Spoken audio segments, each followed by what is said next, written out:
बराजा जाना की नाय कटिंग सड़िया ले बराजा जाना की नाय। अरे जो तू ही धनिया कटिंग सड़िया ले हम गा ले तो नाच ले मामी ना अच्छा चलो ठीक है। तू गावा जो नाच तू ही रनिया कटिंग सड़िया ले जो तू ही रनिया कटिंग सड़िया ले विदेश चला जब रनिया जानियो की नाय विदेश चला जब रनिया जानियो की नाय। अरे जो तू ही राजा विदेश चला जाबा जो तू ही राजा विदेश चला जाबा लेटर लिखी भेजब राजा जाना की नाय लेटर लिखी भेजब राजा जवन कराई दे।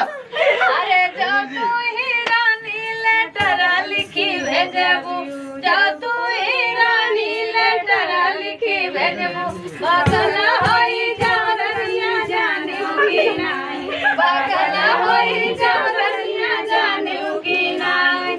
जो तू ही राजा बगल होई जाबा जो तू ही राजा बगल होई जाबा जहर खाई मरब राजा जाना की नाय जहर खाई मरब राजा जाना की नाय। अरे जो तू ही रानी जहर खाई मरबू जो तू ही रानी जहर खाई मरबू दूसरा लैया रनिया जानू की नाही दूसरा लैया रनिया जानू की नाही। अरे जो तू ही राजा दूसरा लैया जो तू ही राजा दूसरा लैया सावती बरसा तब राजा जाना की नाही सावती बरसा तब राजा जाना की नाही।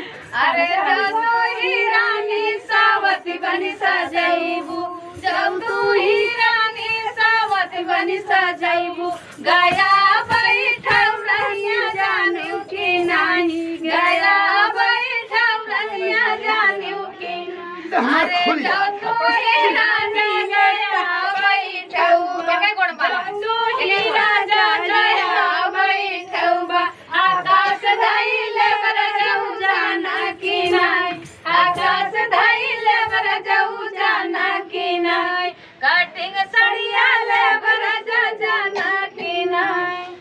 पाल खुल जाता। दोनों पास